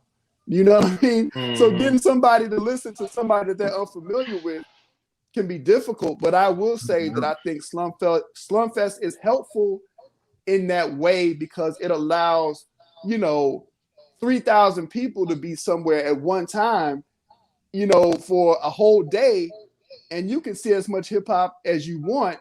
And chances are you can buy something, you can get familiar with something that you wouldn't have been familiar with otherwise. Other than that, again, the infrastructure in the city, as far as the music industry, is not. We don't have a ton of that here, where it's just a vibrant place for music, no matter what kind of music you make. You know what I mean? But for hip hop, you do have some outlets to where not only can you come to our events, but none of us are hard to find. You know what I mean? Right. So if you have any questions about anything, we can talk about it and we can work it out. And again, to some artists who might be a little disgruntled, sometimes maybe they didn't make the effort that they should have in that regard, because none of us are hard to find. You know what I mean? At all. And none of us ever have been, so as an entity, we're always growing, we're always expanding, and we do listen. When people critique us, we try to look at it and take it for what it is. If somebody has a legitimate complaint against us, we'll talk about it and we'll say, well, is this something that we can improve upon? And that's what we do, and that's what we'll continue to do. Now, as far as whether or not we've done a bang up job the whole time, that's for the people to say. But we are working on it. You know what I mean? So, and we are constantly listening, and it's a growing thing. It's a living thing. And As an artist, it's your job to go anywhere in any room and captivate. I don't care who you are, what other. I don't care what nobody else doing around me, dog. I'm gonna walk in that room and do what I do, and that's gonna be that. And I ain't trying to look. I mean, and that's where I feel like people should always have that type of confidence and go anywhere and match with that type of confidence. Because I still feel like now it's places that I might go that my music might not be, because where they at, they talking about something totally different. But I feel like I still can go over there and do my thing still, and still go wherever I feel comfortable at doing my thing. Oh yeah. So I can go either where. I can go either places and still do my thing, bro. Because doing my thing is doing my thing no matter where I'm at. I can do it I could do it in the basement. I could do it outside in the parking lot. Where you want to do it at? Because it don't matter where we get. I'm gonna do my thing, bro. Whatever it is that we say we do, if we can do it anywhere, then just do it and don't worry about. Because I still feel like, man, if you're gonna sit up here and then worry about, okay, well, dang, I can't go over there and do this, then you already ain't even confident. It's You ain't confident in yourself, dog. If you worried about going somewhere and not fitting in, it's an open door. We'll at least listen. We've always, especially when it comes to the festival, man. If you knew how many damn songs we have to listen to, I can imagine. I can figure this stuff out. I can imagine, and I'm gonna just say this: because we a little pressed for time. Not really, but as far as this topic, I mean, it's good lifestyle to hear it from somebody who's sitting on there, because what I didn't like was everybody kind of shooting shots, regardless of how I felt. I'm always gonna be fair especially when it comes to this platform. This is Hayes podcast. You know what I'm saying? He can take it, he can keep it on the network, he can take it off the network, because I feel like Hayes when it comes to doing media. You know what I'm saying? I've been all around the country and everything else. But my thing I don't like is when a person don't get to tell their side. You know what I'm saying? And I've asked other people that's on the board to come on, onto the platform, but we never sat down and had that conversation. And it's documented. Now can't nobody say, well, they only do this, and this, because that's the discourse, and then the back and forth gets to happening, and the damage control and all of that. Now people can sit and objectively say, well, we've heard it from this gentleman's mouth, how it goes down and the inner workings, and then for the people. I just don't get it. but it's artists that gonna watch this. Anything they got. I mean, like I just said it, bro. No matter what you do, it's your responsibility to get in the door and wow people and make connections, do this and that, bro. Like, to the degree of what you're saying, bro. I mean, like we said, it ain't necessarily aimed for me, because I don't feel none of it. I ain't never had a problem with it. So for me, I don't necessarily I mean, I I mean, heard I what don't you're have a saying, problem and of either. course, I used to see it, but I never really experienced. So for me, it's a little different. And let But me I say one still last feel, thing as Yeah, an go ahead, yeah, artist. lifestyle. Sometimes another thing we have to look at, especially in this age, sometimes we feel a little bit too entitled. Like I'm an MC, you know what I'm saying, right. to the core. And everybody ain't always ready when they think they are. And sometimes that's another reality. And I'm Yep. one of Boy, you those better be people, ready, man, if you down there with some wolves, because if you're yeah, around Kelp them and yo, them niggas, if you're around Dub them and them niggas is freestyling, yeah. I mean, I had I people don't tell care me who you, no I don't care who you claim you are, dog. If you can't hang with them, stop it, before there was a high because point, they gonna before there go was in. anything. Yeah, I had people tell me straight up, no. You know what I'm saying? These were people that I looked up to. So I had to work my way into the situation that I got into, and I had to fight and work, and I did that, and I'm glad I did. You know, sometimes Mm-hmm. people want something just because they rap, and it's like, Mm-hmm. man, it's more to it than that, and you're No, not lifestyle. entitled to We come from anything. You lifestyle know, that's your reputation, lifestyle. You being down at the high point, being down at the Blueberry Hill, like you can get embarrassed being up in there. yeah, Like, like you can yeah, get straight up embarrassed being around down there, being whacked or coming up in there yep, around some real wolves, around some real spitters. You Mm-hmm. gonna exactly. get embarrassed, dog. So I feel Mm-hmm. like the people who only disgruntled about anything, or the people who probably lacking in something, or they not confident in themselves. Because That's you very can't be a possible, hundred, but you can't be 100% confident in worrying about what anybody gotta say. Now, if you feeling about some type of way about some awards or something, that may be something personal. Because like we saying, around that time when I was hearing this stuff, it always was said, man, if you don't like what's going on, then you can just go off and go do your own thing. Because guess what? There's always an option for you to go off and start your own thing. as a member Mm-hmm. of the board, no award is going to make or break you in Exactly. any way that matters. Guess You what? From know, Slumfest to the Grammys. yeah, Yeah. exactly, exactly. If we give it to So you, we mean it. But if we don't, you'll still be okay. If We you're meant just to do what said you're gonna that do, you'll be Kanye pissed fine. on a Grammy and Rob and Dude felt some type of way. yeah, yeah. Come on now. Let me ask you this question: from back then to right now, which era has the best music, or is it all in the same vein? Just the times have changed. Oh man, this is the one question I've been thinking about since like yesterday. I'm partial. I'm partial to like the mid to late '90s, but honestly, I think there's always been good music. It's just the way that we access it has kind of changed. I think Yeah, now you kind of got to dig a little deeper sometimes to find the good stuff.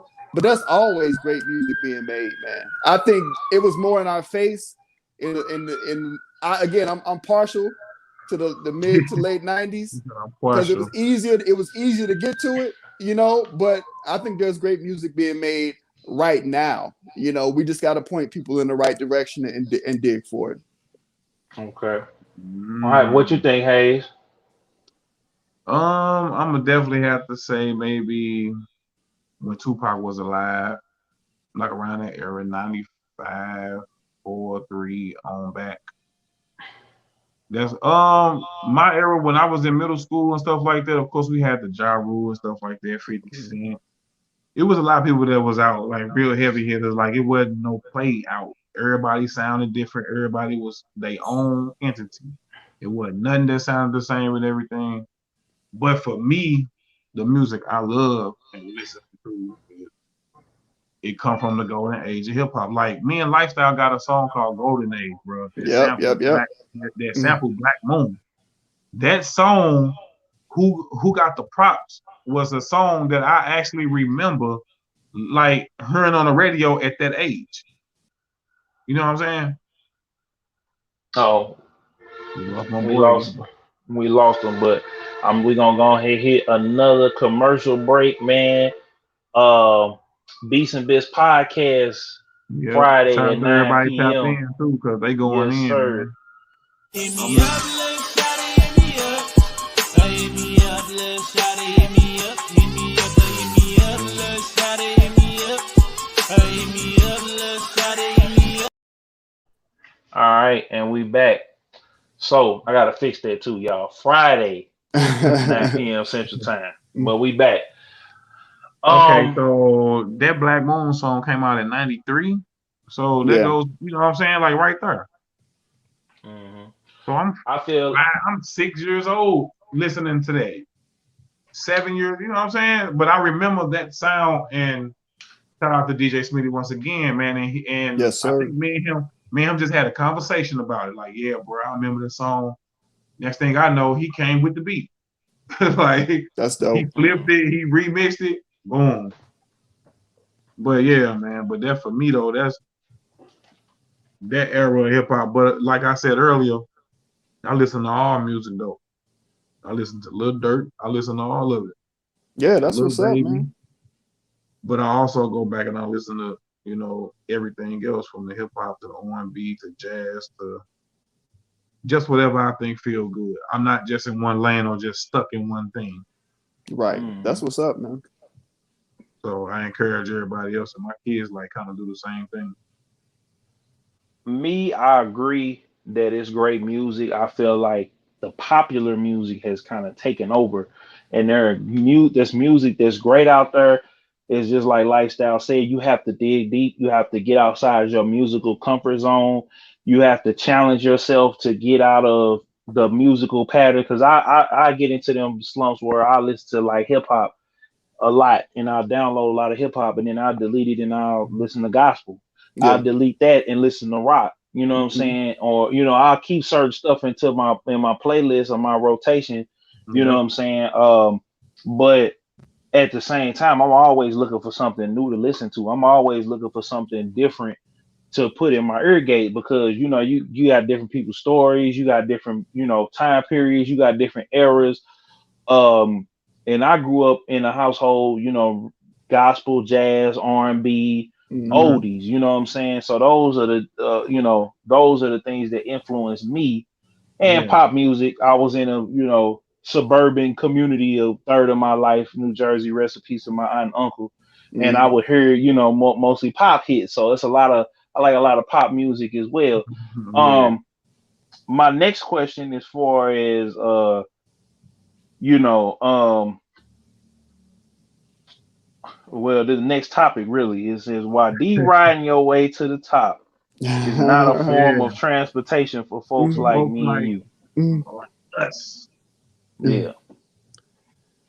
Well, like I say for me, and then I mean, it pretty much goes without saying, man. I feel like basically what that mean is in the line of business that we in. I feel like some people sometimes want you to. Have you ever talked to somebody and it almost be like they want to tell you their accomplishments, and then it's like I'm not gonna sit here and tell you mine. We're not gonna go back and forth on that. I do Right. understand that sometimes that people be on that, but it's like for me, I'm not gonna be on that type of time with people. It's like, man, D riding. So basically, to me, that sounds like you want me to just be jocking you all day, and I'm an artist. I'm a boss too. Right. Exactly. I'm just not on. That's a fan. That's what you call a fan or somebody who's into you and spending money in you. I just seen an article that they said that Eminem, Travis Scott, and there were some more people on there, but they were saying that they fans spend the most money. Like Yeah. on Facts. them. Like, you know what I'm saying? Yeah. And if you look at them, you can see it. Okay, yeah, you see why Eminem and Travis Scott and them because they fans spend the most money per year on them. You know what I'm saying? Yeah. But Yeah. that's what that's what they do. Now another boss night, you know what I'm saying? I rock with you, I'm support you, but that's you know what I'm saying? Like how far do you want that to go? Because I feel like potentially we gonna do business together. I mean, I'm not a fanboy. And that Right. goes to that ties into the next topic. Why flexing on the wrong person can hinder you in the long run in business. I see it all the time. I see a lot of people, man, that they'll flex on people on the way up, people that had their back, people that supported them. And I also see a lot of that in the city too, where okay, a person might have earned a position, Mhm. but we're all a collective of artists. This is not, I mean, it is Yeah. a competition, but because we all are trying to pervade this scene, it shouldn't be a competition like that. Right, that's what I'm Like saying. it's not like we're compete. It's not the Hunger Games. We're not competing Like it's enough money to go around. Now it's different levels to So the if you want game, me of to course. D-ride you, are you flexing on me? Yeah, they gonna Or people you gonna trying come to flex around. on me? Because now you People want me to come just be like, ooh, just to get next to you and do business with you. You want me to be on some more, yo, you know what I'm saying? Like on some more hip shit. and hanging Right. around and wasting time and stuff. I see it all the time. So it's like, you know, um, and that's where lifestyle. I kind of feel, and I talked to Hayes about this too. I kind of feel when he was talking about being present and being on the radar. I feel like there are some art instances and some artists. Now, some artists I can hang around all day, and certain people from the scene I can hang around all day. I've made a lot of different friends and connections through Slumfest, and I have to thank each and every one of y'all, Rob Boo, Fenster, so and so, everybody, Mm-hmm. yourself, for that. Because some of my best times and best nights have been on the south side with you guys. So, um, but what I do see, and I've seen it, I've dealt with it myself, and I've also seen it in person with other people in passing. I do feel like there are inflated egos on certain people, and Oh some of yeah. those people didn't stand the test of time. You Yeah, know what I'm saying? that's inevitable. I mean, Right. that's human nature, and especially when you're dealing with artists, that's something that's always going to happen. You Hmm. know, so yeah, I mean, you can't really get around that. And personally, I think it's just best to stay grounded, Yeah. and do what you do. And to Hayes' point, I'll say one thing that has kind of hurt things in the scene in the past that we talked about between when the high point existed to now is the fake relationships. It is the thing where everybody's acting like the They king of the cool. hill. And yeah, you want to be next to the man or whatever. And even though this cat really ain't doing nothing, you know what I mean? but possibly Yeah. possibly giving you the image that he's doing something, he or she. Yeah. And it's Yeah. been a lot of fake relationships and things, and it's all for nothing. You know what I mean? Nobody ends up getting anywhere. So Yeah. it's better to just be sincere and just do what you do. But again, Hmm. those things are going to happen sometimes. You're going to have fake people. You're going to have people with inflated egos. Yeah. But as long as we can recognize that for what it is and keep moving forward, then I think we'll be okay. But when we start getting caught up in these egos or start getting caught up in these fake relationships, playing the game essentially, then that's when we all kind of end up playing Yeah, man, I ourselves. got you, man. And I'm gonna hit you up, my Right. dude. I got you, bro. All right, man. Yeah. Hmm. Oh Just You know, kind of yeah. never heard. recognize it. Yeah. Then see you again. Oh yeah, bro. What's up? It's just gonna be Hmm. the same repeating story once over again. But Basically. though, to all in all, me and Zone have had this conversation about media and not just with it with the slum, but just in media in general. Like he did say with the whole St. Louis and how at one point I don't think people really understood that we need media outlets just as well as we need rappers, I guess, and just other entities to the music business, not just rappers, I guess I want to say. Like we don't need just all rappers. Like we do Right. need media for sure. We need producers, we need DJs, we need marketing, we We need need all a whole aspect of the music business. It's not just rap. Oh, for sure. facts. The rap is like the glamorous thing. So people, or they think it's glamorous till you actually start doing it. But it looks good from the outside looking in, so everybody wants to do that. But that kind of takes care of itself because once things Yeah. get rough, the people that's not really down, they don't stick around. Hmm. So for our final topic for the night, this is a Facebook question that we got. Can a man, as a stepfather, love another man's child as his own? Of And I'm course. gonna go last. I'm gonna say yes. I think the way that we should look at each other in general is that what's good for a community is good for the world. So the first community or the first government that you have is in your own house. No Yeah. matter who's in that house, that's where you got to find your peace, and that's where you have to protect, everything of value. And I'm talking about the people within that house. So I feel like if a woman has a child and you're in a relationship with that child, or you're in a relationship with that woman, if you can't provide and care for that child, then you should probably move on. If you can't Yeah. do that, you know, that's how I feel about that. Mhm. Um, go ahead, hey. I mean, actually, you go ahead because for me, I grew up with my father in the house, and I am a father to my 3 kids right now. Like I'm in their life, so I Um, couldn't really speak from experience, but I can speak from a place from just common sense and just common knowledge of just knowing like if a woman want to be with a man and the man not the father of the kids, it's like what I mean if he don't love your kids, then why would you want to be with him? um, I from my experience, because I dealt with it and I've explained my situation and how I felt, before and everything else and everything Yeah, that kind of not everything, but the I'm just saying. incident that transpired. I'm gonna just say for me, you can love that child, but if that woman does not respect you, if that woman does not trust you with her child, if Hmm. you're like lifestyle said, if you're not coming in and providing, and if you can handle that, because I found myself not being able to handle it and probably staying a little bit longer than I should have because it wasn't monetary. Because I'm Right. always go out there and get it.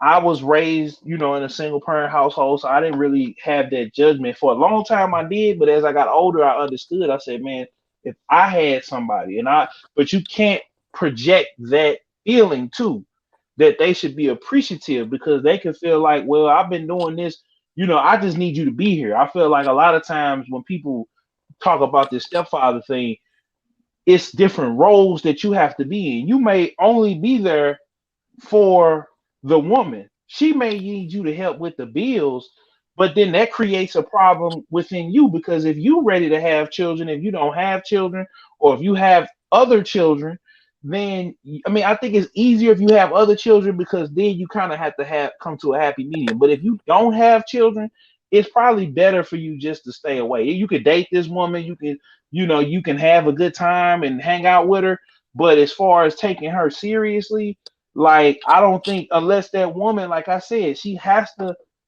love you. She has to get to know you. She has to, acknowledge and experience and accept your character. And if Hey, she does not, then you need to move around. Like it don't fit even if you feel some type of way for her, you might feel some type of way for the child if you were introduced to the child. But I feel as though you can love because I had love for my ex-girlfriend's son, um but the direction that I wanted us to take with him, because it was things going on in the home and with the dad and everything else like that.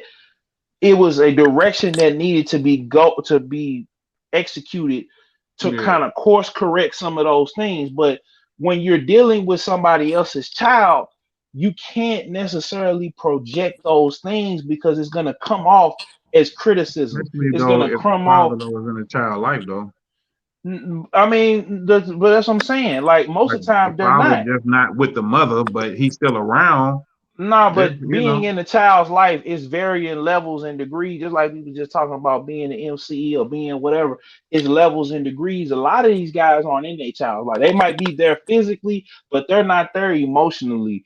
They're not there socially. They're not there, in the yeah. trenches with that mother or with that family who they had the child with. They could be But that's what present. I'm saying. Why would a woman shouldn't want to even be with a man that's not trying to accept her kids? But that's we not talking about. We talking about the daddy. We not talking about the man that's coming in to be the stepdaddy. If you can accept it, I can accept the kids all day long. But if you don't trust me to be it, a lot of guys don't accept them because the woman is not going to allow them to actually be that child's father. Because, like you just said, they have a father physically present. If he's not dead or in jail, he's physically present. Whether he's on the scene or not on the scene or partially in the scene or whatever.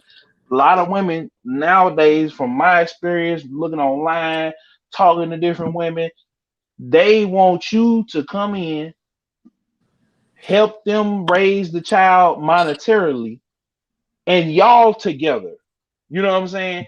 You don't necessarily have a say so on the child's life, and they don't have a say. If you have children, they don't. Y'all Yeah. are just co-parenting in a circle.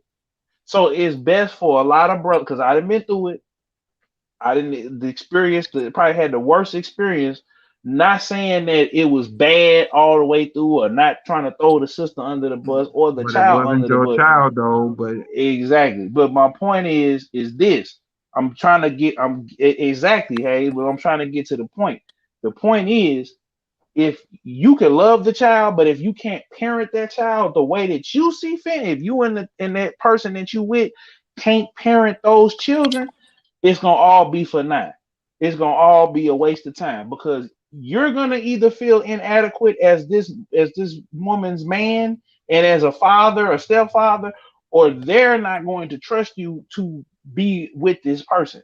I mean, be with them and their child. So that's pretty much the answer to that question. You can love them all day long, but do they respect you? Do they man, respect your authority? You know what I'm saying? So that's that on that. I think Lifestyle broke it down too. He broke it down pretty good. You broke it down pretty good. And then it goes without saying. Mm-hmm. Anything else y'all brothers want to say, man, before we get up out of here? Oh man, this has been great, man. Salute y'all brothers, man. I enjoyed it. Man, just that barbershop talk, bro. We just get on here, Man. kick shit for a little Yeah, minute. And great convo, man. It was helpful, again for me, as far as Slumfest and all of that. Yeah, y'all have contributed to the future of Slumfest, because I don't take these conversations lightly, yeah, So yeah, just good looking out, man. I appreciate it. I salute y'all cats. I'll be tuning in and spreading the word and all of that, man. So I appreciate it, man. Peace, y'all. all right, bro. All right. When you We got out something to this say, thing. hey, You already know. we out. Man. You Ain't Lying podcast. Come back next Wednesday, man. Y'all look, same time, same place. You already know what it is. CMW Hayes, special guest Lifestyle. Thank you, man, for sliding through. My dog, DJ Thank you. Killzone Jones. Come back with us. We're giving y'all that barbershop talk, man. We out. We out. For the fam, get it by Thanks, any y'all. means. Going Jordan, rocking 6 rings. Blue Gang 12s on Montclair lounge pants. With a white tee round my neck, the Jesus piece. Building like Noah's Ark, they ain't wanna believe in me. Give me some time, but it's blowing up like TNT.